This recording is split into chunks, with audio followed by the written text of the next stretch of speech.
So this is it.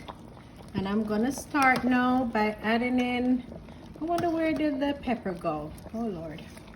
I just looked at it not too long ago and I saw the pepper and it tastes so good, but I can't find this pepper.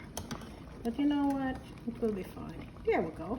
So at this point, I'm gonna take out this pepper because you know what? The soup tastes so good. I don't want this pepper to burst in the soup.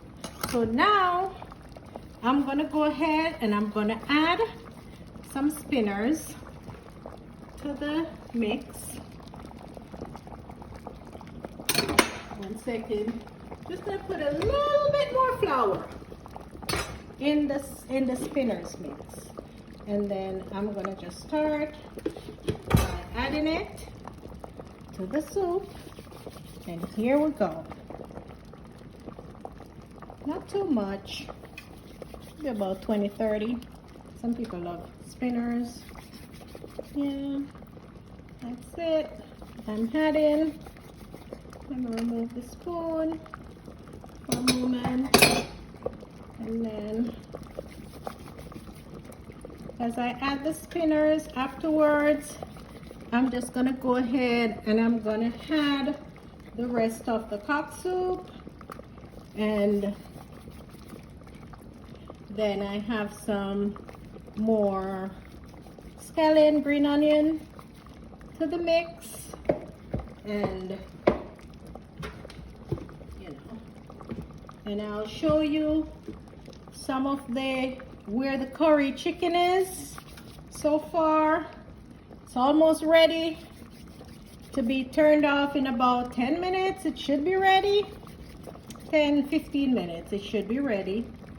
And you know, it's a little bit longer, it's a little shorter process than the soup. The soup, you know, you put in things stages, and you know, so again, just let me know if there are any suggestions.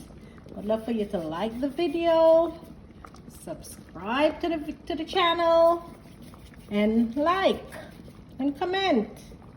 Oops, that one kind of got away. So I'm just about done adding the spinners, and I'm gonna show the curry chicken in about 1 minute. And then this is the rest of the green onion that I'm adding to the mix, and I'm gonna add the cock soup to the mix. So please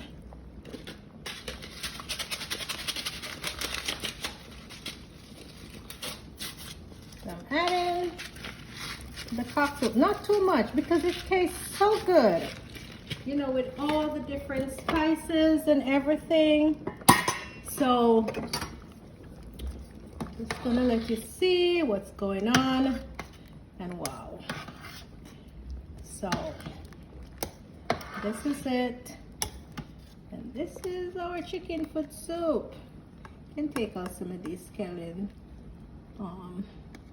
They've already dissolved in the pot, the thyme I meant.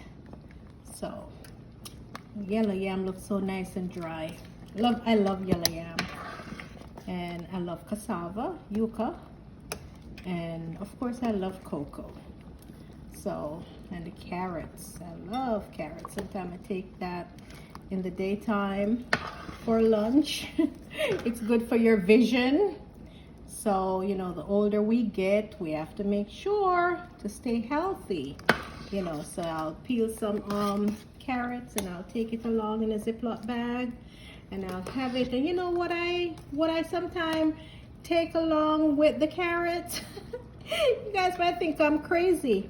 I have a little peanut butter, and I use it as a dip the carrots in the peanut butter, or some celery sticks, and I dip it in the peanut butter, and that's it. And to me it's filling, because during work I really don't like to eat too much. But anyway, I won't talk much about work. I'll just talk about, and I have a little bit more flour that I'm going to add some more spinners. I think I might just put some little round ones. My daughter and my son, they love the little round dumplings. So I'll just add some of those. And I have about 4 more to make. Then I'm gonna just turn on the stove. And in about half an hour, everything will be ready. And I'll show it to you when I put it in the bowl, just before we go ahead and have dinner. Yes, so like the video, subscribe to the channel, share. Any comments are definitely welcome, but please be respectful with the comments. But I love to learn. So, you know, thank you so much. Let me show you the chicken now, the curry chicken. Woo. Curry chicken is good. I'm gonna turn down the stove because I don't want it to get any drier out, and you know, it will serve really well tomorrow with some. I'm turning off the stove now, and I'm gonna move it from the heat because the stove will really keep cooking after it's turned off. And that's it. That's the curry chicken, and we'll serve it tomorrow with some white rice and a salad, of course. Thank you so much.